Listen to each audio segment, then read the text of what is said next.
আল্লাহ সম্পর্কে যাদের উল্টা পাল্টা ধারণা যে আল্লাহর হাতে হেদায়েত নাই, এরা আল্লাহ সম্পর্কে যদি এই জাতীয় কথা কয়, সে তো মুসলমান থাকে না, সে কাফের হয়ে যায়। কথা ঠিক। আমরা যদি ফতোয়া ঠিকঠাক মতো দেই যে সাহায্য তো মুসলমানই থাকে না, কাফের হয়ে যায়। কথা ঠিক না ঠিক? কাফেরদের ব্যাপারে আবার আমাদের সাথে কিসের আপোষ? আল্লাহ দিনের বুঝ দান করুন। জোরে বলেন আল্লাহুম্মা আমিন। এখনো সময় আছে, ফিরে আসেন। সাতপন্থী ভাইরা অনেকে দেখলাম মসজিদে কোরআন লইয়া, আমরা ফেসবুকে দেখছি যে আমি আর সাতপন্থীতে থাকবো না, আমি আসল জায়গায় আসতে চাই, উলামায়ে কেরামের সাথে থাকতে চাই। আপনি যদি সাত সাহেবের পন্থী হইতে চান, তাহলে আপনি সাত সাহেবের যেই দেশ ইন্ডিয়া, শেখ হাসিনা ইন্ডিয়া, আপনিও সেই ইন্ডিয়া সাত সাহেবের দেশে চলে যান। বাংলার ওলিয়া উলিয়ার দেশে আপনার মতো সাতপন্থী সংকটের জায়গা নাই। কথা কন ঠিক না ঠিক? অন্তত আর যাই হোক, এদের দ্বারা দ্বীন প্রতিষ্ঠা হওয়া সম্ভব না। কথা কন ঠিক না ঠিক? এরা সন্ত্রাসী, এরা উগ্রবাদী। এই সন্ত্রাসী হত্যাকারীদের দ্বারা আর যাই হোক দাওয়াতে তাবলীগ চলতে পারে না। কথা কন ঠিক না ঠিক? তোমার ইন্ডিয়ার এই সাত চাপ, তুমি ইন্ডিয়ায় চলে যাও, তোমার তো সাত চাপকে ভালো লাগলে, বাংলাদেশের উলামায়ে কেরাম সাত চাপের ভ্রান্ত ফতোয়া আমরা গ্রহণ করব না। কথা ঠিক না ঠিক? সাত চাপ সম্পর্কে আমাদের পরিষ্কার কথা হলো এই, সাত চাপ উনি তাবলীগ জামাতের ইলিয়াস রহমাতুল্লাহ আলাইহির বংশধর, এটা আমরা মানি, কোনো অসুবিধা। কিন্তু উনি যদি নিজেকে অটো আমির দাবি করে, সেই অটো আমির এই বাংলার জমিনের মুসলমান সহ পৃথিবীর মুসলমানরা তাকে মেনে নিবে না। কথা ঠিক না? আমির হতে হলে তোমাকে শুরা কায়েম করতে হবে। কোরআন শরীফের মধ্যে আছে ওয়াহামরুহুম শুরা বাইনাহুম, তোমরা পরস্পর মশওয়ারা করো। পাকিস্তানের ওই যে তারেক জামিল সাহেব, ওনাকে প্রশ্ন করা হয়েছে, উনি এই ব্যাপারে খোলাসা ওয়াজাহাত করেছে, কাউকে না মেনে নিজে নিজে নিজেকে আমির দাবি করা, এটা ইসলামের কোনো বিধানে নেই। কথা ঠিক না? ওনার এক নম্বর সমস্যা, ওনার ভিতরে অহংকার। সাত চাপ তার মধ্যে কি? আর অহংকার হলো আল্লাহ তাআলার চাদর। সাত চাপ না, যে সামিল হোক, যদি তার দিলের মধ্যে অহংকার ঢুকে যায়, মনে রাখবেন সে তার ধ্বংস আজ হোক কাল হোক হবেই হবে। কথা ঠিক না? সাত চাপ ওনাকে আল্লাহ হেদায়েত দান করুন। জোরে বলেন আল্লাহুম্মা আমিন। উনি সবচেয়ে বেশি যেই ফতোয়াটার কারণে বিতর্কিত হয়েছে, সেটা হলো এই যে মসজিদ মাদ্রাসায় ইমামতি কইরা, মাদ্রাসা চাকরি কইরা বেতন নেওয়া বেশ্যা নারী এর চাইতে আগে জান্নাত চলে যাবে। যেটা কইয়া উনি এই দেশের আলেমদেরকে খেপাইছে, এটা হলো এই ফতোয়া।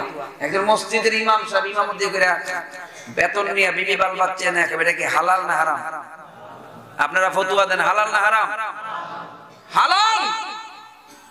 শুধু তাই না, এই দিন ধ্বংস হয়ে যাবে যদি ইমাম সাহেব ঠিক মতো আযান না দেয়, নামাজ না পড়ায়। আপনি তো কুলিয়া সূরার মধ্যে ফেস লাগাই দিবেন, নাসের মধ্যে আল্লাযী ওয়াসি ইউসু ফিসু ফিসু বিসুদুরিন নাস। কথা কর ঠিক না বেঠিক?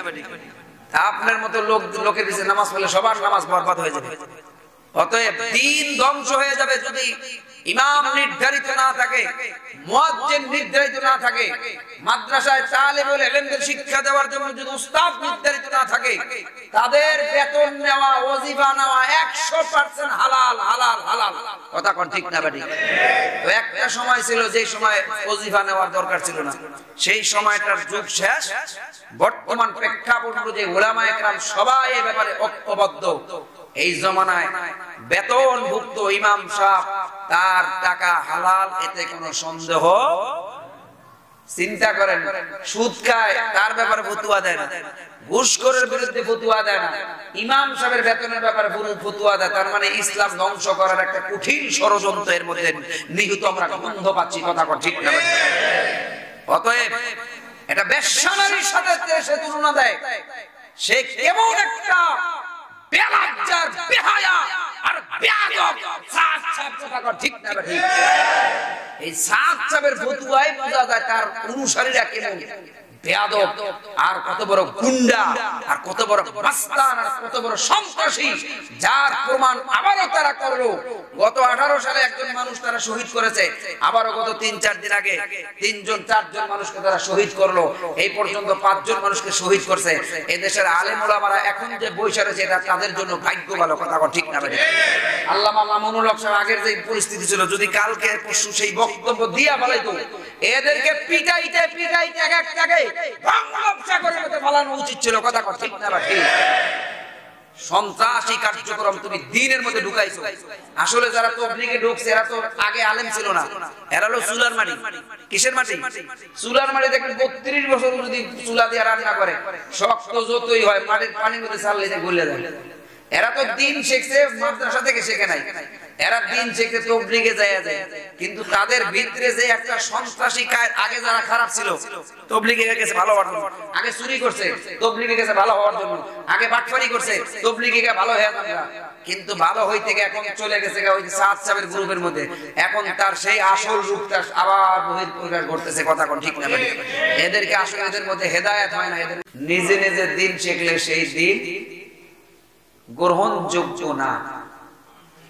নিজে নিজে বাইক বইয়া যদি কেউ ডাক্তারি বই কিনা, ইঞ্জিনিয়ারের বই কিনা পড়া ইঞ্জিনিয়ার হয়ে যেতে পারে, এরকম সম্ভব?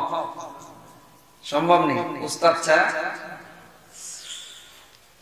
এজন্য দ্বীন যদি সঠিকভাবে শিখতে হয়, তাহলে আমাদের 1 নম্বরে লাগবে কিতাবুল্লাহ, আল্লাহ রাব্বুল আলামিনের কিতাব।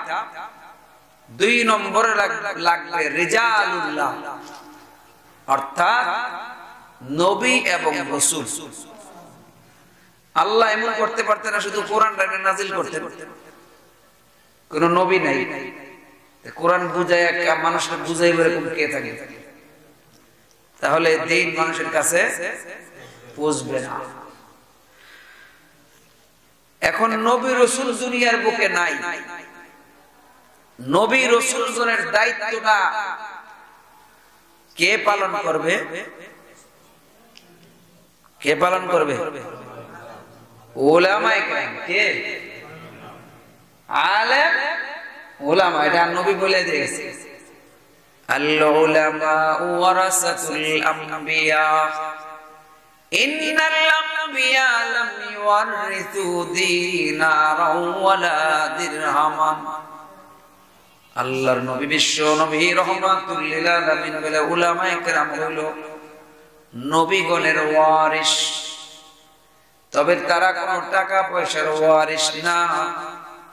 উলামায়ে কেরাম হলো নবীগণের ইলমের ওয়ারিস। আমরা আলেম ওলামা খুব বড় লোক, নবী আমাকে 1 কোটি 2 কোটি করে টাকা দিয়ে গেছে, 10 তলা 20 তলা সাভার বাইপেল সবচেয়ে উন্নত এলাকায় গুলশান বনানীতে আমাদের একটা ফ্ল্যাট দিয়ে গেছে, নবীজি ওয়ারিস সূত্রে পাইছে। এমন এ মায়ের নবীর উম্মত, উলামায়ে কেরাম হলো নবীগণের ওয়ারিস। আল্লাহর নবী বলে, আমি কোন টাকা পয়সা রেখে গেলাম না, আমার পরে দ্বীনের দায়িত্ব মানুষের কাছে পৌঁছাইবে উলামায়ে কেরাম। ভুল হলে শুধরে দিবে উলামায়ে কেরাম। কারণ উলামায়ে কেরামের মধ্যে আল্লাহ রাব্বুল আলামিনের কোরআনের ইলম আছে, আল্লাহর রাসূলের সুন্নতের ইলম আছে। তারা চক্ষুষ্মান, তারা সবকিছু আল্লাহর কোরআন হাদিস সামনে রেখে দেখতে পান। কথা কোন ঠিক কিনা? দূরবীন আছে উলামায়ে কেরামের কাছে। কি আছে? দূরবীন। আপনি খালি চোখে দেখবেন না। এজন্য আল্লাহ কোরআনের মধ্যে বলে, কুল হাল ইয়াস্তাউিল্লাযীনা ইয়া'লামুন আল্লাহু আকবার ওয়াল্লাযীনা লা ইয়া'লামুন। আল্লাহু আকবার। আসমানের মালিক আল্লাহ রাব্বুল আলামিন বলে, নবী গো, গোটা পৃথিবীর মানব জাতিকে জানিয়ে দেন, যে জানে আর যে জানে না, তারা কশিন কালেও তারা সমান হতে পারে না। এ মায়ের নবীর উম্মত, একই স্কুলে পড়লো 2 বন্ধু, প্রাইমারি পর্যন্ত পড়ার পরে একজনের বাড়ির আর্থিক অবস্থা খারাপ, তারে কামে লাগাই দিছে বাবা। আরেকজনে পড়তে পড়তে ইঞ্জিনিয়ার হয়ে গেছে, বিসিএস ক্যাডার হয়ে গেছে। এই দুইজনের মূল্য কোনোদিন সমান হবে নাকি? একটা রাজমিস্ত্রি তার রোজ কত? বর্তমানে 700 থেকে 800 টাকা। যুগালীর রোজ কত? 500 টাকা। আর যে ইঞ্জিনিয়ার সব বিল্ডিং এর ড্রয়িং করে এসির মধ্যে পয়সা থাকে, উনি একটা বিল্ডিং ড্রয়িং করলে ওনারে দিতে হয় 20,000 টাকা, 30,000 টাকা। বড় ইঞ্জিনিয়ার 50,000 দেওয়া লাগে। কথা ঠিক না? উনি থাকে এসির মধ্যে বসে, ওনার রোজটা পরে কত? আর যে বিল্ডিংটা বানাইবো তার রোজটা কত পরে? কেন এই বৈষম্যটা? কেন এত মূল্যের মধ্যে ডিফারেন্স? কারণ হলো উনি জানে আর উনি, একজন আলেম আর একজন গায়রে আলেম, এই দুইজনের মধ্যে কেমন তফাৎ জানেন? আল্লাহর নবী বলেন, তোমাদের মধ্যে সবচেয়ে আদনা একজন মানুষ, সে আর আমি যেমন, একজন আলেম আর একজন সাধারণ জনগণ তেমন। এটা কার কথা? নবীর কথা। কার কথা? এখন বর্তমান যুগে আমরা নবী নাই, উলামায়ে কেরাম নবীর জায়গার মধ্যে বসা। আমরা উলামায়ে কেরামকে সেইভাবে মানি। এজন্যই আমাদের দেশের মধ্যে বর্তমানে পরিস্থিতি এমন দিন দিন নাজুক হচ্ছে। কথা বলেন ঠিক না বেটা? এজন্য আসুন আমরা উলামায়ে কেরাম এর সাথে সম্পর্ক রাখি। তাবলীগ জামাতে গেছেন না মাঝে মাঝে? 3 দিনের জন্য তো অন্তত গেছেন না? 24 ঘন্টার জন্য যাওয়া যায়। আমি নিজে তাবলীগের চিল্লা দিছি, আলহামদুলিল্লাহ। বলবে হুজুর তাবলীগে না আলেমদের সাল দেওয়ার নিয়ম। দারুল উলুম দেওবন্দের শাইখুল হাদিস আল্লামা সাইদ আহমদ পালনপুরি রহমাতুল্লাহ এর কিতাব লেখছে ইলমি বয়ান। ওই কিতাবের মধ্যে লেখা আছে আলেম 3 প্রকার। কয় প্রকার? আলেমের ক্যাটাগরি কয় শ্রেণীর? A B C. মনে করেন এক ধরনের আলেম, তারা মেধাবী, জাকি থাকে, তারা দাওরা হাদিস পাস করলেই তাদের আর পড়াশোনা করা লাগে না, তারা হাদিস পড়াইতে পারে। এরা হলো এ। বি ক্যাটাগরির আলেম কারা? যারা দাওরা পড়ার পরেই তারা হাদিসের খেদমত করতে পারে না, বরং তাদের আরেকটু পড়াশোনা করা লাগে, তাখাসসুস পড়া লাগে, উলুমুল হাদিস পড়া লাগে, ইফতা পড়া লাগে, তাফসীর পড়া লাগে। তখন গিয়া সে মোটামুটি একটা জায়গার মধ্যে গিয়া, এটা হলো বি ক্যাটাগরি। এবার হলো সি। সি ক্যাটাগরির আলেম দাওরা পাস করছে 12 বছর পরে, কিন্তু তার হাদিসের কিতাব পড়ার যোগ্যতা নাই। বি ক্যাটাগরির মতো কিছু ঘষা মাজা করলেও তার দ্বারা সম্ভব না। এখন এ হয়ে গেছে সি ক্যাটাগরি। অর্থাৎ আমাদের মাদ্রাসার মধ্যে যে সমস্ত কারি সাহেব আছে, যারা তারা সাধারণ পাবলিকের চেয়ে অনেক বেশি জানে। কথা ঠিক না ঠিক? এরা হলো সি ক্যাটাগরির আলেম। যারা সি ক্যাটাগরির আলেম, এরা লাগাইলো সাল। সাল কাদের জন্য? কথা কয় না, কার জন্য? বি আর এ, এদের জন্য সাল লাগানো জরুরি না।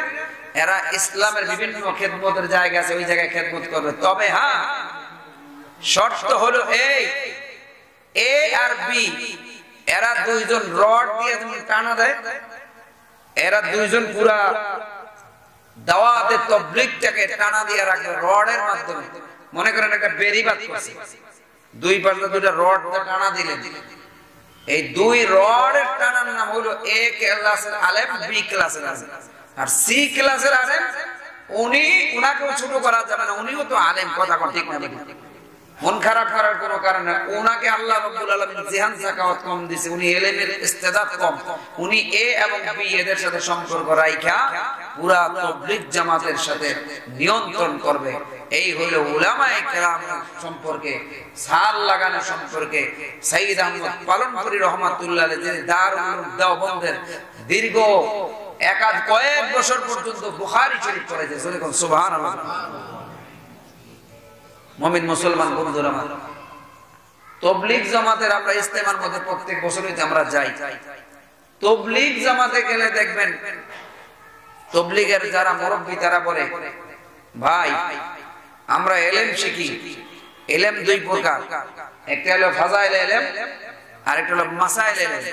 ফাজাইলে ইলমগুলি আমরা হালকার মাধ্যমে শিখি, আর মাসাইলে ইলমগুলি আমরা উলামায়ে কেরামের মাধ্যমে শিখি। কথা কোন ঠিক না ভাই? কিন্তু বর্তমানে কিছু মানুষ এরা মাসাইলে ইলমগুলি উলামায়ে কেরামের থেকে নিতে চায় না, এরা নিজেরাই না কইরা মুফতি হইতে চায়। বাংলা ফাজাইলে আমল কইরা এরা মুফতি হইতে চায়। কথা কোন ঠিক না ভাই? দ্বীন ধ্বংস হয়ে যাবে শুধু এই কারণে উলামায়ে কেরামের মর্যাদা তোমার মধ্যে নাই। তুমি দ্বীন সম্পর্কে কিছুই জানো না, শুধু ফাজাইলে আমল কইরা মুনতাখাব হাদিস কইরা তুমি জবরদস্ত মুফতি হইতে পারবা। এটা পশ্চিম কালে অসম্ভব। 1000 চিল্লা দিলেও একজন আলেমের সমপর্যায়ে কিয়ামত পর্যন্ত তুমি যেতে পারবে না। কথা কোন ঠিক না ভাই? এজন্য আমাদের আলেমদের মধ্যে আলেমদের প্রতি ইহতিরাম, মুহাব্বত।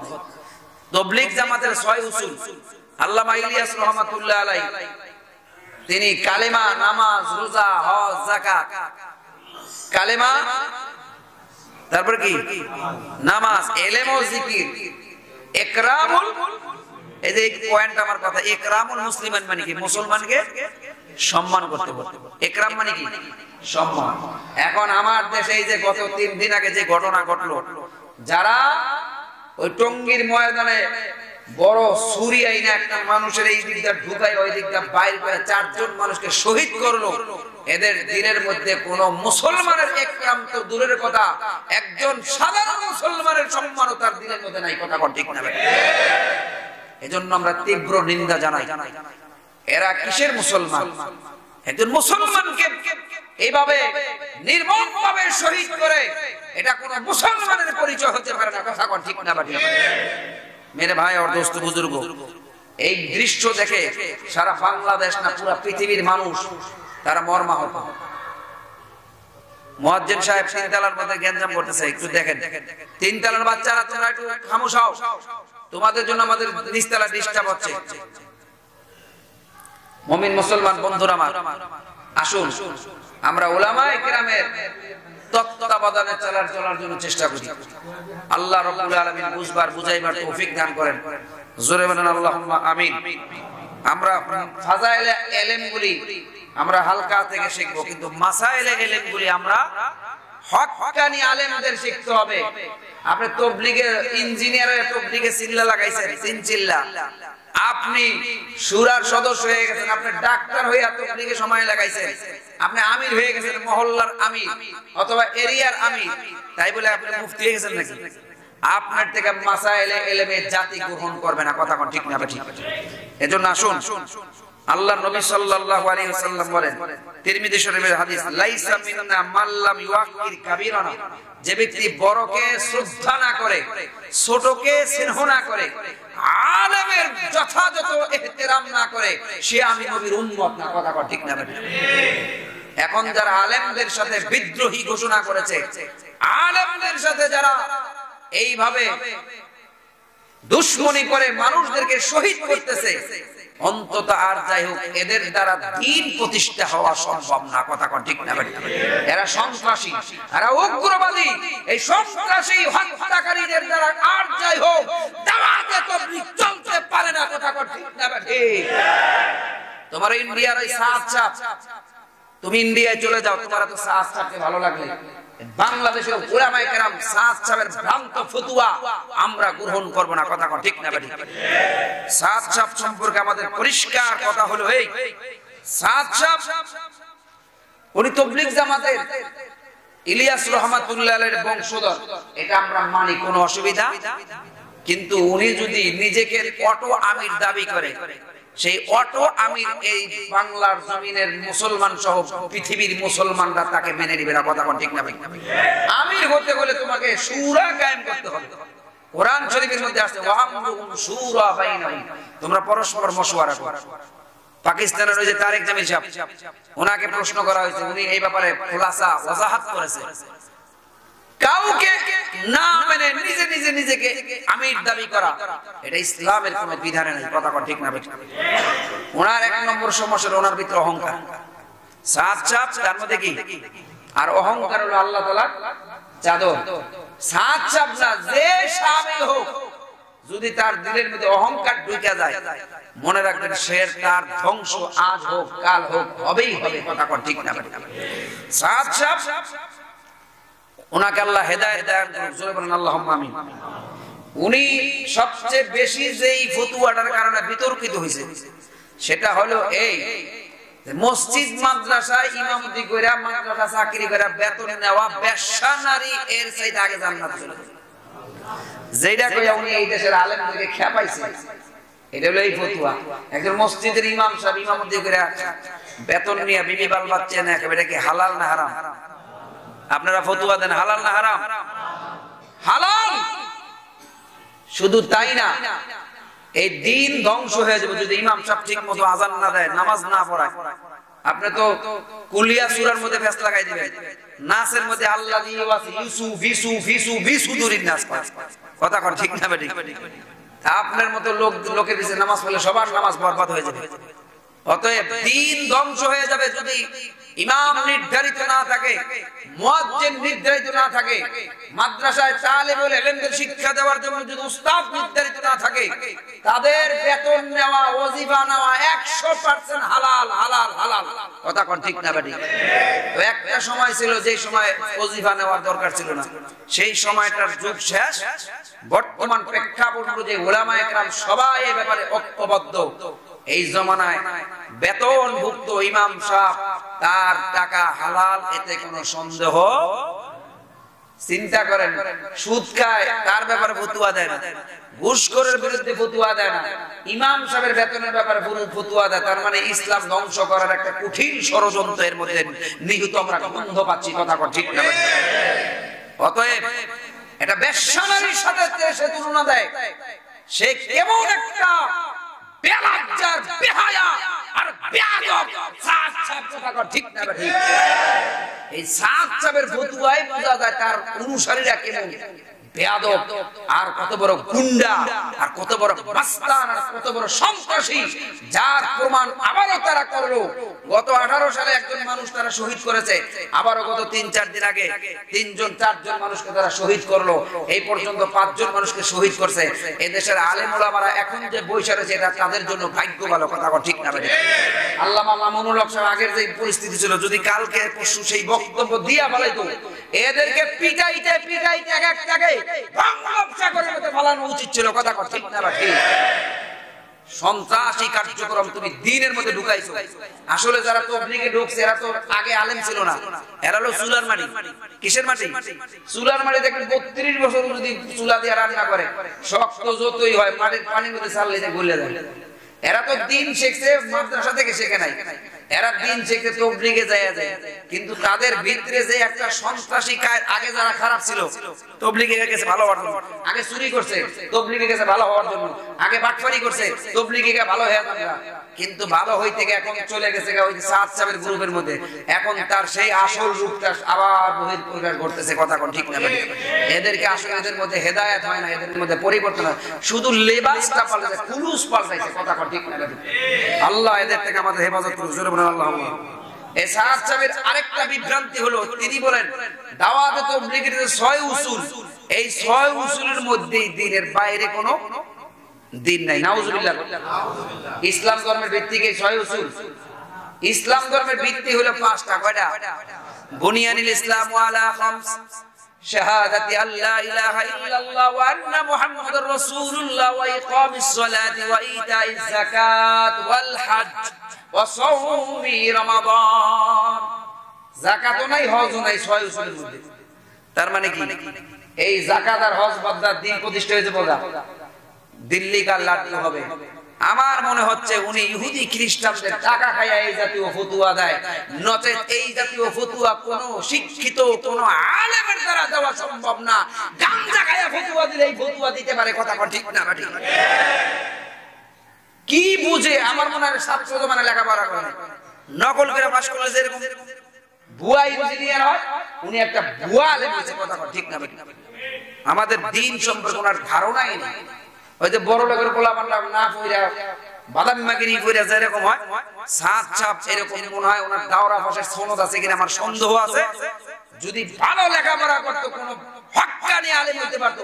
একজন মানুষের দ্বারা এই জাতীয় উল্টা পাল্টা কথা, আর যাই হোক দ্বীনের ব্যাপারে, আল্লাহর নবী বলছে দ্বীনের ব্যাপারে যারা উল্টা পাল্টা বলবে কিয়ামতের ময়দানে আগুনের কেসি দিয়ে তাদের জিহ্বা কাটা হবে। এই সাত সাবের মধ্যে পাগলা ছাগলা এদের জিহ্বা আগুনের কেসি দিয়ে কাটা হবে। কথা কর ঠিক না? আল্লাহ হেদায়েত করুক, জোরে বলেন আল্লাহুম্মা আমিন। আল্লাহ সম্পর্কে তার ধারণা কি জানেন? আল্লাহর হাতে হেদায়েত নেই। হেদায়েত দেওয়ার মালিক কে? জীবন ভর আমরা শুনাইলাম হেদায়েত দেয় কে? আল্লাহর নবী বিশ্ব নবী রহমাতুল লিল আলামিন তার চাচা আবু তালেবকে মৃত্যুর সময় বলছে, নবী ও চাচা আপনি আমার কানে কানে একটু কালেমাটা পড়েন, বাকিটা আমি বুঝবো। আল্লাহর নবীর চাচা একবার নবীর দিকে তাকায় আর একবার আবু জাহেলদের দিকে তাকায়।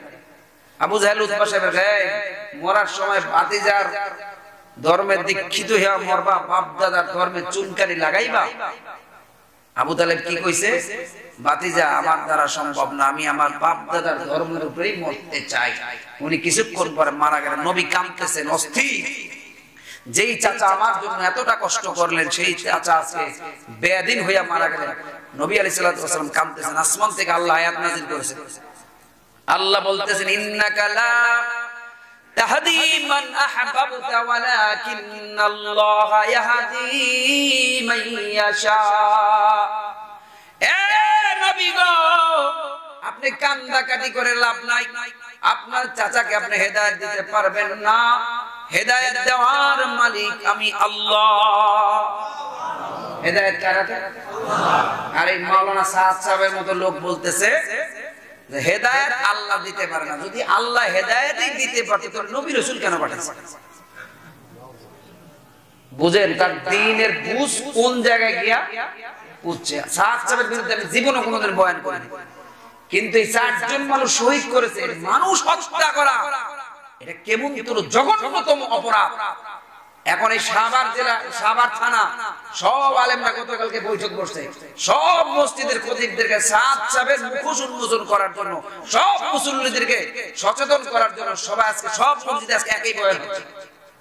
আপনারা রাগ হবেন না। আজকে আমার বয়ান ছিল জান্নাত এবং জাহান্নাম সম্পর্কে, আমার নির্ধারিত বয়ান ছিল, কিন্তু আমাকে ফোন করে জানানো হয়েছে সাদ সাহেবের ভ্রান্ত আকীদা সম্পর্কে আপনি মানুষকে সচেতন করেন, মানুষকে গোমরা করার জন্য চেষ্টা করতেছে। আল্লাহ এদেরকে হেদায়েত করুন, জোরে বলেন আল্লাহুম্মা আমিন। যারা এই কথা বলতে, আল্লাহ সম্পর্কে যাদের উল্টা পাল্টা ধারণা যে আল্লাহর হাতে হেদায়েত নাই, এরা আল্লাহ সম্পর্কে যদি এই জাতীয় কথা কয় সে তো মুসলমান থাকে না, সে কাফের হয়ে যায়। কথা ঠিক না? আমরা যদি ফতোয়া ঠিকঠাক মতো দেই যে সাহায্য তো মুসলমানই থাকে না, কাফের হয়ে যায়। কথা ঠিক না? ঠিক। কাফেরদের ব্যাপারে আবার আমাদের সাথে কিসের আপোষ? আল্লাহ দ্বীনের বুঝ দান করুন, জোরে বলেন আল্লাহুম্মা আমিন। এখনো সময় আছে, ফিরে আসেন। সাতপন্থী ভাইরা অনেকে দেখলাম মসজিদে কোরআন লইয়া, আমরা ফেসবুকে দেখছি যে আমি আর সাতপন্থীতে থাকবো না, আমি আসল জায়গায় আসতে চাই, উলামায়ে কেরামের সাথে থাকতে চাই। আপনি যদি সাত সাহেবের পন্থী হইতে চান তাহলে আপনি সাত সাহেবের যেই দেশ ইন্ডিয়া, শেখ হাসিনা ইন্ডিয়া, আপনিও সেই ইন্ডিয়া সাত সাহেবের দেশে চলে যান। বাংলার ওলিয়া উলিয়ার দেশে আপনার মতো সাতপন্থী সংকটের জায়গা নাই।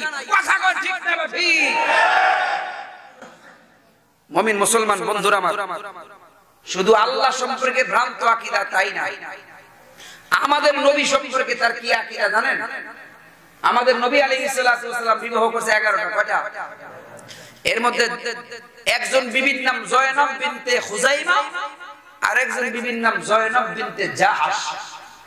তা জয়নব বিনতে জাহাশ রাদিয়াল্লাহু তাআলা আনহা, উনার বিবাহের সময় নবীজি ওলিমা খাওয়াইছে, একটু গোশত মস্ত দিয়ে খাওয়াইছে। উনি সাহায্য বলতে অন্যান্য বিবিদের বিবাহের সময় পনির আর খেজুর দিয়ে খাওয়াইছে, আর এই বিবাহের সময় খেজুর খাওয়ায় নাই। নবীজি এটা ঠিক করে চিন্তা করে। নবীর সম্পর্কে এই কথা, নবী কি দা খাওয়াবো, এটা আমি উম্মত, আমি সাহায্যের থেকে বুঝা খাওয়ান লাগবো। ওরে বাপ রে বাপ, তোদের নবীর চেয়ে তুমি বড় নবী হয়ে যাও। তাহলে এই জন্য তো বলে সাদিয়ানি আর কাদিয়ানি, এরা দুইজন ভাই ভাই, এদের মধ্যে তফাৎ নাই। কথা কোন ঠিক না ঠিক? নবী সম্পর্কে তোমার এত বড় জঘন্যতম অপরাধ মন্তব্য তুমি কিভাবে করো? তোমার সাহস কিভাবে হয় আমার বুঝে আসে না। নবী সম্পর্কে এই জাতীয় আকীদা তোমার পোষণ করলে তুমি তো মুসলমানই থাকো না, কুফরি আকীদা হয়ে যায়। আল্লাহ হেদায়েত দান করুন, জোরে বলেন আল্লাহুম্মা আমিন। আপনি মনে করেন 4টা বিবাহ করছেন, প্রথম বিয়ার সময় আপনার আর্থিক অবস্থা কম নরমাল ছিল, আপনি ছোটখাটো করে কুরমা খেজুরদা বিয়া করেন মসজিদের মধ্যে। দ্বিতীয় বিয়ার সময় আরেকটু ভালো হয়েছে, খিচুড়ি খাওয়াইছেন। তৃতীয় বিয়ার সময় একটু বিরিয়ানি খাওয়াইছেন। চতুর্থ বিয়ার সময় একবারে সুন্দর বর্তন হরিণের না খাওয়াইছেন। আপনার ওই সময় আর্থিক অবস্থা ভালো হয়েছে, আপনার ইনকাম সোর্স বাড়ছে। প্রথম সময় আপনি কামলা দিতেন, এখন আপনি মালিক হয়েছেন। মানুষের অবস্থা এরকম হইতে পারে না। এই সাত বলতেছেন নবী বউদের ওলিমার ব্যাপারেই তিনি দুর্নীতি করেছেন। নবী সে নিজেই ইনসাফ করতে পারে না বিবিদের ওলিমার সময়। সেই নবী সম্পর্কে এই জাতীয় কটূক্তি করা, এটা কোনো ভালো মানুষের আচরণ না, এটা কোনো ইমানদারের আচরণ হতে পারে না। কথা কোন ঠিক না বা ঠিক? আল্লাহ হেদায়েত দান করুন, জোরে বলেন আমিন। তার আরেকটা আকীদা হলো হযরত ইউসুফ আলাইহিস সালাতু ওয়াস সালাম সম্পর্কে। শুধু আমাদের নবীর ব্যাপারে কথা বলছে এরকম না, উনি বিভিন্ন নবীদের দুর্বলতাগুলি খুঁজা খুঁজা বাইর করে এমন এমন আজগুজুবি কথা বলছে যেগুলি কোরআন হাদিসের মুখালিফ, তাফসীরের মুখালিফ, ব্যাখ্যা বুখারী শরীফের ব্যাখ্যা গ্রন্থের মুখালিফ, মুসলিম শরীফের ব্যাখ্যা গ্রন্থের মুখালিফ। এজন্যই তো বলি, তোমরা আলেমের সাথে যদি তুমি ইলম নাও থাকে, একটা হক্কানি আলেমের সাথে সম্পর্ক রাখো, তাহলে অন্তত আর যাই হোক তুমি লাইনচ্যুত হবে না। কথা ঠিক না ঠিক? আল্লাহ হেদায়েত করুক, জোরে বলেন আল্লাহুম্মা আমিন। ইউসুফ আলাইহিস সালাতু ওয়াস সালাম সম্পর্কে বলতেছে, ইউসুফ আলাইহিস সালাতু ওয়াস সালাম উনি উনার নফসের গোলাম হয়ে জুলেখার সাথে জিনা করার জন্য পায়তারা করেছেন। জোরে বলেন নাউজুবিল্লাহ। ইউসুফ আলাইহিস সালাতু ওয়াস সালাম উনি নাকি নফসের গোলাম হয়ে গেছিলেন, আল্লাহরে ভয় পেয়েছেন। অথচ কোরআন শরীফে ক্লিয়ার ভাবে লেখা আছে, আল্লাহ বলেন ওয়ামা উবাররিউ নাফসি ইন্নান নাফসা লাআম্মারাতুন বিসসু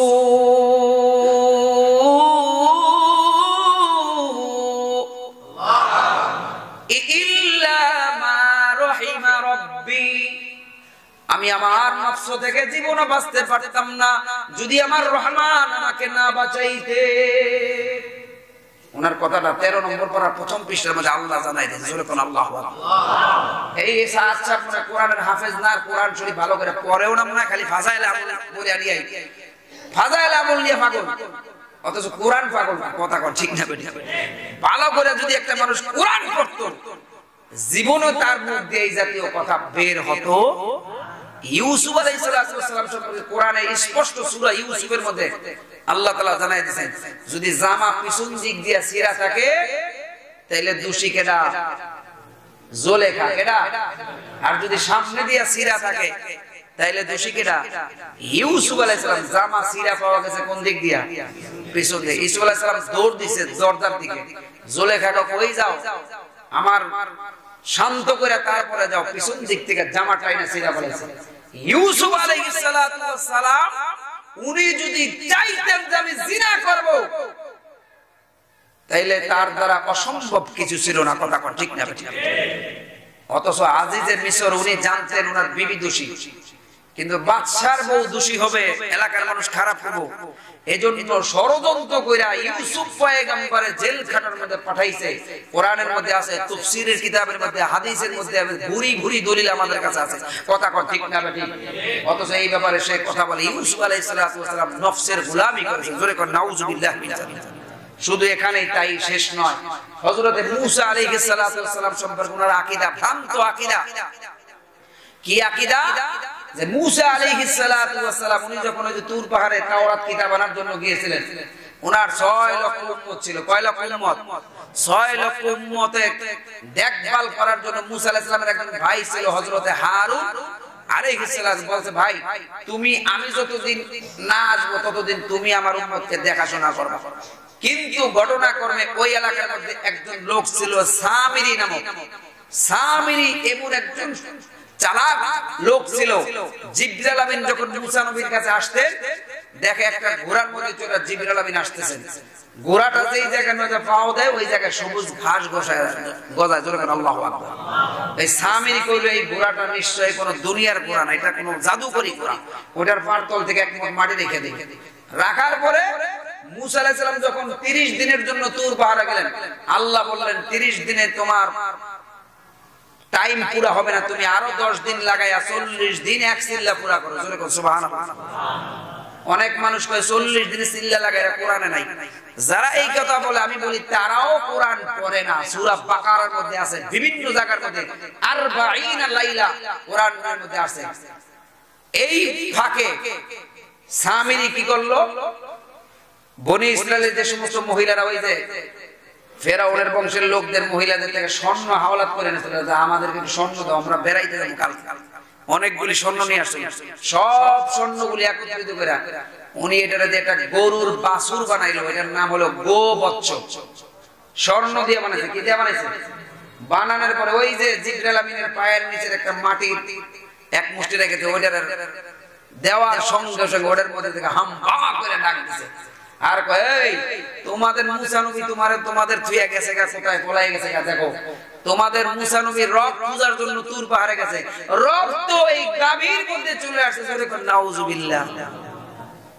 মুমিন মুসলমান বন্ধুরা আমার, নবী মুসা কালিমুল্লাহ 40 দিন পর আইসা দেখে মানুষগুলি সব গোবৎসের পূজা করতেছে, গোবৎসকে সিজদা দিতেছে। জোরে কর নাউজুবিল্লাহ। আল্লাহর নবী মুসা কালিমুল্লাহ আয়েশা তার ভাই, বড় ভাই ছিল হারুন পয়গম্বর, আয়েশা তার দাড়ি ধরছে আর টুটি টিপা ধরছে, তুমি আমার উম্মতকে কেন গোমরা করলা? তোমারে তো রেখে গেছিলাম জিম্মাদার হিসাবে, রাখাল হিসাবে, তুমি জিম্মাদারি পালন করো নাই। ভাই ডাকতে বলে, ভাই আমার কোনো দোষ নাই, ওই যে সামিরি নামক একটা লোক, সে এই কাম করে মানুষদেরকে গোমরা বানাইছে, গোমরা। আল্লাহ রাব্বুল আলামিন মুসা আলাইহিস সালাম আল্লাহর কাছে দোয়া করেছে, আল্লাহ সামিরি যে আমার উম্মতকে গোমরা করলো, আল্লাহ তোমার কাছে নালিশ দিলাম, সামিরিকে তুমি এমন একটা গজব দিবা যাতে সামিরির সাথে কারোর টাচ লাগলে তার শরীরে কালা জড়ায় যায়। আল্লাহ রাব্বুল আলামিন সামিরির এমন একটা গজব দিল, সামিরির লোকে কেউ শুধু শরীরের উপর টাচ লাগলে তার শরীরের মধ্যে কাঁপানি জড়ায় যায়। আমাদের দেশে কালা জড়াইছে, কালা জড়া। সব সময় সামিরি মানুষ থেকে দূরে থাকতে হবে। লা মিসাস, লা মিসাস, আমারে কই স্পষ্ট করিস না, আমার স্পষ্ট করলে জড়ায় পড়ে, এমন জ্বর আসে, মারাত্মক অবস্থা। মেরে ভাই আর দোস্ত বুজুর্গ, আপনাদের কাছে প্রশ্ন হলো, ওই মুসা আলাইহিস সালাম তাওরাত আনার জন্য তুর পাহাড়ে 40 দিন গেছেন, এটা কি নিজের পক্ষ থেকে গেছেন? আল্লাহ তাআলা ডাক দিয়েছেন। তাহলে মুসা আলাইহিস সালাম এই দিক দিয়ে তুর পাহাড়ে গেছে, জাতি গোবৎসের পূজা করেছে, গোমরা হয়ে গেছে। এই ব্যাপারে মুসা আলাইহিস সালাম তার ভাইরে রেখে গেছে, ভাই বুঝাইছে, উম্মত মানে নাই। এই ব্যাপারে মুসা নবীর কোনো দোষ আছে এই জায়গার মধ্যে? এই সাত সাহেব বলতেছেন মুসা নবী এমন নবী, তার উম্মতের কোনো খবর নাই। উম্মত 6 লাখ সব গোবৎসের পূজা করে, মুসা আলাইহিস সালাম সে নিজে উম্মতের দায়িত্ব ঠিকমতো পালন করে। জোরে কোন নাউজুবিল্লাহ। নবীদের সম্পর্কে তার মন্তব্য হলো, নবীরা পাপী, নবীরা গুনাহগার, নবীরা তারা ভুল করেছে। অথচ আমাদের আহলে সুন্নাত ওয়াল জামাতের আকীদা হইল এই, কোন নবীর কোনো পাপ নাই, কোন নবীর কোনো গুনাহ নাই, সব নবী গুনার মধ্যে। মুহাম্মদুর রাসূলুল্লাহ সাল্লাল্লাহু আলাইহি ওয়াসাল্লাম সম্পর্কে আল্লাহ সূরাতুল ফাতিহার মধ্যে ঘোষণা করেছেন, নবী গো আপনার আগিলা পিছিলা সব গুনাহ আমি অ্যাডভান্স maaf করে দিলাম, আপনি মাসুম, আপনি নিষ্পাপ। আমার নবীকে যারা মাসুম মানবে না তারা কাফের। কথা ঠিক না ঠিক? যেখানে আল্লাহ নিজে বলতেছে আপনার গফির লাহু মা তাকদ্দামা মিন যামবিকা ওয়া মা তাআখার, আল্লাহর কথার বিরুদ্ধে আচরণ যে করবে সে আর যাই হোক কোরআনের বিরুদ্ধে চলে গেলে সে মুসলমান থাকতে পারে না। কোন নবী কোনো গুনাহ নাই, সব নবী নিষ্পাপ, ইসমতে আম্বিয়া। কথা ঠিক না ঠিক? এই ব্যাপারে শরহে আকায়েদ, আকীদাতুত তাহাবী, আকীদাতুন নাসাফি, ইসলামী আকীদা, ভ্রান্ত মতবাদ, এই সমস্ত কিতাব ঘাটলে পরিষ্কারভাবে এই ব্যাপারে লেখা আছে। আল্লাহ আমাদেরকে ইলমের মুতালা করে বুঝবার বুঝাইবার তৌফিক দান করুন। শুধু ফাজাইলে আমলের মধ্যে পড়লে এই ব্যাপারে কোনো আপনার কোনো সমাধান পাবেন না। এই ব্যাপারে সমাধান পাইতে হলে হক্কানি আলেম ওলামাদের সাথে সম্পর্ক রাখতে হবে। কথা ঠিক না ঠিক? আপনার যে যারে মানেন, আমরা সাতপন্থী, আয় হায় আমরা সাতপন্থী হব কেন? আমরা মুহাম্মদুর রাসূলুল্লাহ পন্থী হব। কথা ঠিক না ঠিক? কিসের সাত চাপ? সে গোমরা হয়ে গেছে। গোমরা মানুষের ইতাআত করা জায়েজ না। ইতাআত করব আমরা আতিউল্লাহ ওয়া আতিউর রাসূল ওয়া উলিল আমরি মিনকুম। আল্লাহ কোরআনের মধ্যে বলে আতিউল্লাহ, ইতাআত করো কার? আল্লাহ। এরপরে কার? নবী। ওয়া উলিল আমরি মিনকুম, যে সমস্ত উলামায়ে কেরাম যারা দ্বীন সম্পর্কে বুঝে, দ্বীনের হাকিকত সম্পর্কে জানে। উলিল আমর দ্বারা উদ্দেশ্য হলো ইমামে আযম আবু হানিফা। উলিল আমর দ্বারা উদ্দেশ্য ইমাম আহমদ বিন হাম্বল, ইমাম শাফি, ইমাম মালিক, ইমাম জুফার, এরকম বড় বড় আলেমদেরকে অনুকরণ করতে হবে। কথা ঠিক না বেটা? আল্লাহ আমাদেরকে বুঝবার বুঝাইবার তৌফিক দান করুন। সুবহানাল্লাহ, আল্লাহুম্মা আমিন। তার আরেকটা ভ্রান্ত মতবাদ হলো কোরআন যদি কেউ না বুঝা পড়ে তাহলে তার কোনো লাভ নাই। অথচ কোরআন শরীফ সম্পর্কে আল্লাহর নবী বলেন, যে ব্যক্তি মান ক্বারা আল কুরআন, যে ব্যক্তি কোরআন পড়বে, একটা হরফ পড়লে 10টা নেকি। ওই জায়গার মধ্যে লেখা নাই যে বুঝা পড়লে নেকি পাইবা, না বুঝা পড়লে নেকি পাইতা। তাই তুমি এই জাতীয় ফতোয়া দিলা, নবীর চাইতে বেশি বুঝা। কিছু ছেলে আছে বাপের থেকে বেশি অ্যাডভান্স কথা কয়। এটা কি কয়? হ্যাঁ, বাপের যে বাঁশের চেয়ে জিংলা বড়। কথা ঠিক না বেটা? নবী যেই ব্যাপারে সুকুত এখতিয়ার করে, নবী যতটুকু বলছে অতটুকু বলো। অথচ আমরা নবীর চাইতে বেশি বলে আমরা নিজেদের ঈমান আকীদা নষ্ট করতেছি। কথা ঠিক না বেটা? এজন্য কোরআন বুঝা পড়ো আর না বুঝা পড়ো, প্রত্যেক হরফের বিনিময়ে কয় নাকি 10 টাকা। গতকালকে না তার আগের দিক এক বক্তা দেখলাম, নাম হলো আহলে হাদিসের মুজাফফর বিন মুহসিন। আমি আর নাম রাখছি মুজাফফর বিন চাপাবাস। এই লোক সে বলতেছে যে তুমি যে নামাজ পড়ো, তাশাহুদ পড়ো, আত্তাহিয়াতু, দুরূদ শরীফ, দোয়া মাসুরা, দোয়া কোন, এগুলি যদি না বুঝা পড়ো, অর্থ না জানি না পড়ো, তো তোমার একটা সওয়াব হবে না, তোমার নামাজ হবে না। নাউজুবিল্লাহ। অথচ এই ব্যাপারে আহলে হাদিসের উলামায়ে কেরাম তার বিরুদ্ধে এখন সবাই বলছে ভুল ফতোয়া দিয়েছে। মতিউর রহমান আল মাদানী, ওই সৌদি আরব থেকে রুমালওয়ালা, লাল রুমাল পরা, উনিও বলছে এটা কোনো আলেমের কথাই হতে পারে না। এখন এমন এক জমানা আসছে, নবীজি বলে গেছে না, শেষ জমানা এমন একটা জমানা আসবে যেই জমানায় আলেমগুলি আল্লাহ উঠায় নিয়ে যাবে। ছোট ছোট আলেম থাকবে, সে নিজেও জানবে না, মানুষ তার কাছে ফতোয়া জিজ্ঞাসা, সে নিজে যেটা জানে না একটা ফতোয়া আন্দাজে দিয়া পড়বে, সে নিজেও গোমরাহ, জাতিকেও গোমরাহ করবে। এখন বোধহয় এই সময়টা চলে আসছে। কথা ঠিক না ভাই? আল্লাহ এই মুজাফফর বিন মুহসিন আর এই যে সাদ সাহেবের ভ্রান্ত আকীদার লোকদের থেকে আল্লাহ আমাদেরকে হেফাজত করুন। জোরে বলেন আল্লাহুম্মা আমিন। মেরে ভাই আর দোস্ত বুজুর্গ, তার আরেকটা ভ্রান্ত আকীদা হইলো মসজিদের মধ্যে দাওয়াত দিবে, মসজিদের বাইরে দাওয়াত দিলে কোনো কাম হবে? দাওয়াতের কাম শুধু মসজিদের মধ্যে দেওয়া হবে। দাওয়াত মানে কি? মানুষের নামাজের কথা বলা, রোজার কথা বলা, ঈমানের কথা বলা।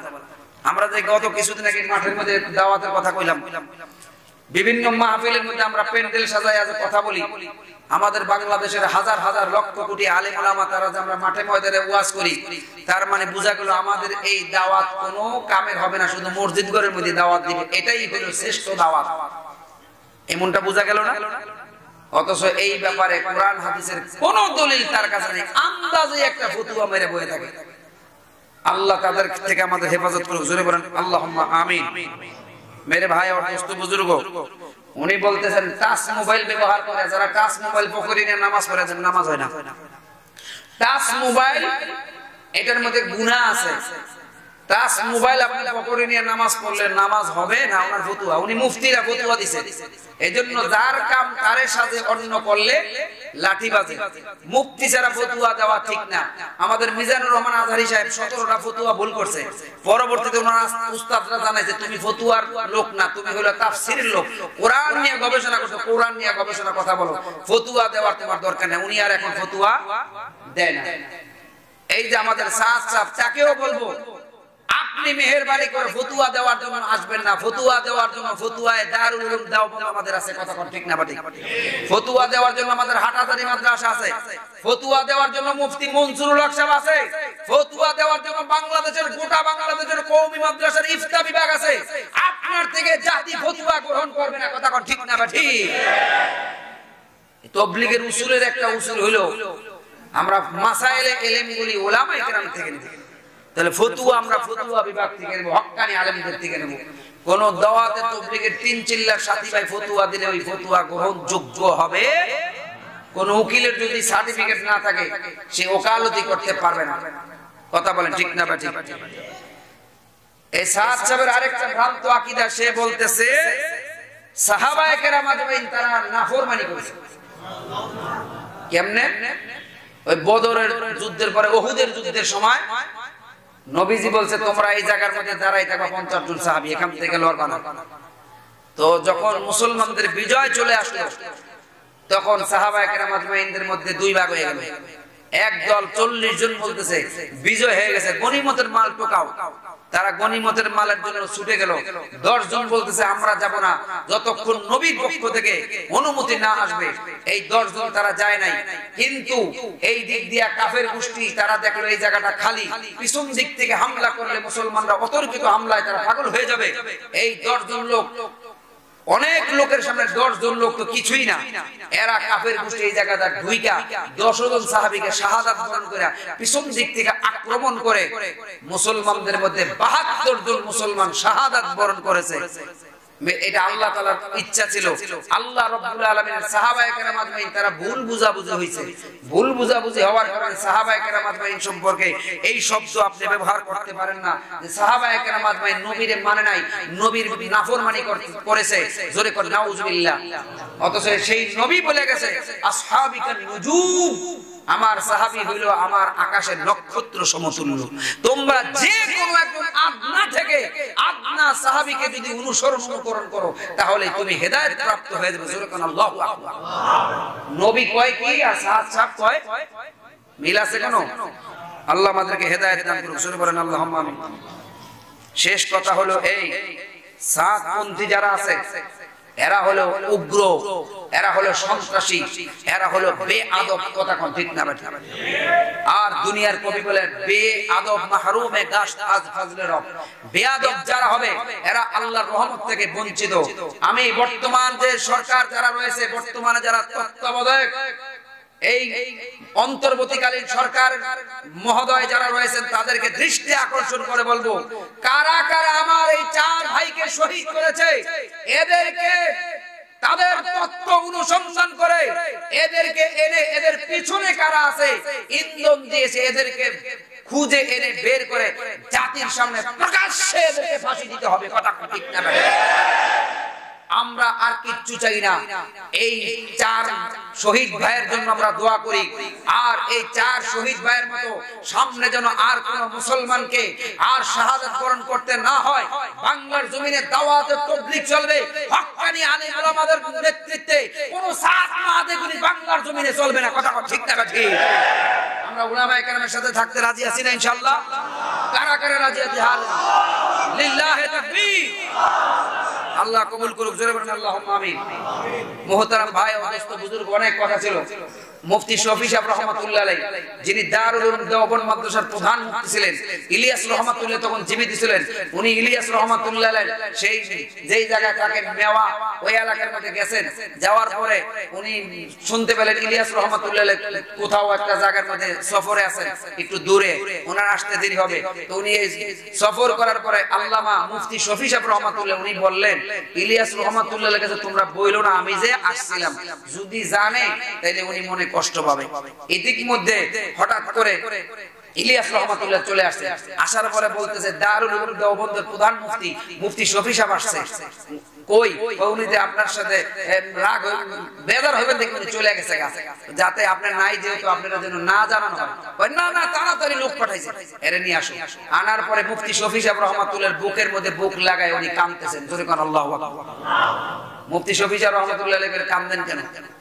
কান্দি এই জন্য তাবলীগ তো খালি বাড়তেছে, মানুষ খালি দলে দলে তাবলীগের মধ্যে আসতেছে। এমন একটা সময় আসবে যেই সময় আমার তাবলীগের মধ্যে উলামায়ে কেরাম থাকবে না, আওয়ামে ভরে যাবে।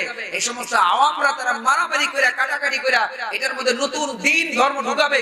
তখন এইগুলির শাস্তি আল্লাহ আমার কিয়ামতের ময়দানে দিব নাকি?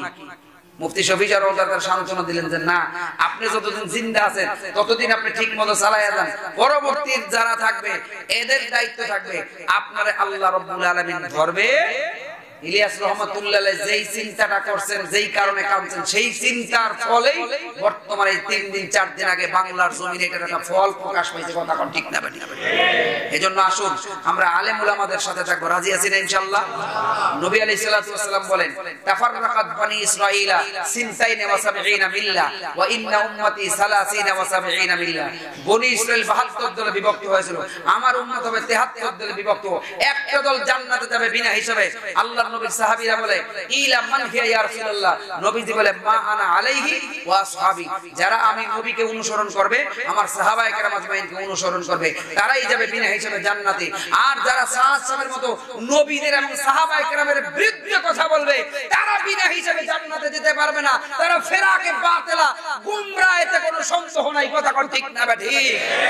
সাহাব না, শুধু সাহাবের পন্থী যারা আছে সব বাতিল আর গুমরা, এতে কোনো সন্দেহ। তাদের থেকে আমরা পরিষ্কার হয়ে গেলাম। এদের প্রত্যেকটা মহল্লায় মহল্লায় এদের লিস্ট করেন, প্রত্যেক থানায় থানায় এদের লিস্ট করেন, কারা কারা সেদিন অতর্কিতভাবে টঙ্গীর ময়দানে গিয়ে হামলা করছে, এর সাথে কারা জড়িত, এদেরকে দৃষ্টান্তমূলক শাস্তি দিতে হবে। কথা কর ঠিক না বেঠিক? অনেক কথা ছিল, সময়ের কারণে বলতে পারলাম না। যেই কথাগুলি বললাম, সাহাবের যে ভ্রান্ত আকীদা সম্পর্কে আপনাদের সামনে তুলে ধরলাম। আল্লাহ রাব্বুল ইজ্জতি ওয়াল জালাল কোরআন হাদিস মুতাবিক যেন আমরা চলতে পারি, কোরআন সুন্নাহ মোতাবেক চলতে পারি, কোরআন হাদিসের বাইরে আমরা যেন না যাই। আল্লাহ আমাদেরকে দ্বীনের সঠিক বুঝ দান করুক। সবাই বলেন আল্লাহুম্মা আমিন, আমিন, আমিন, আমিন।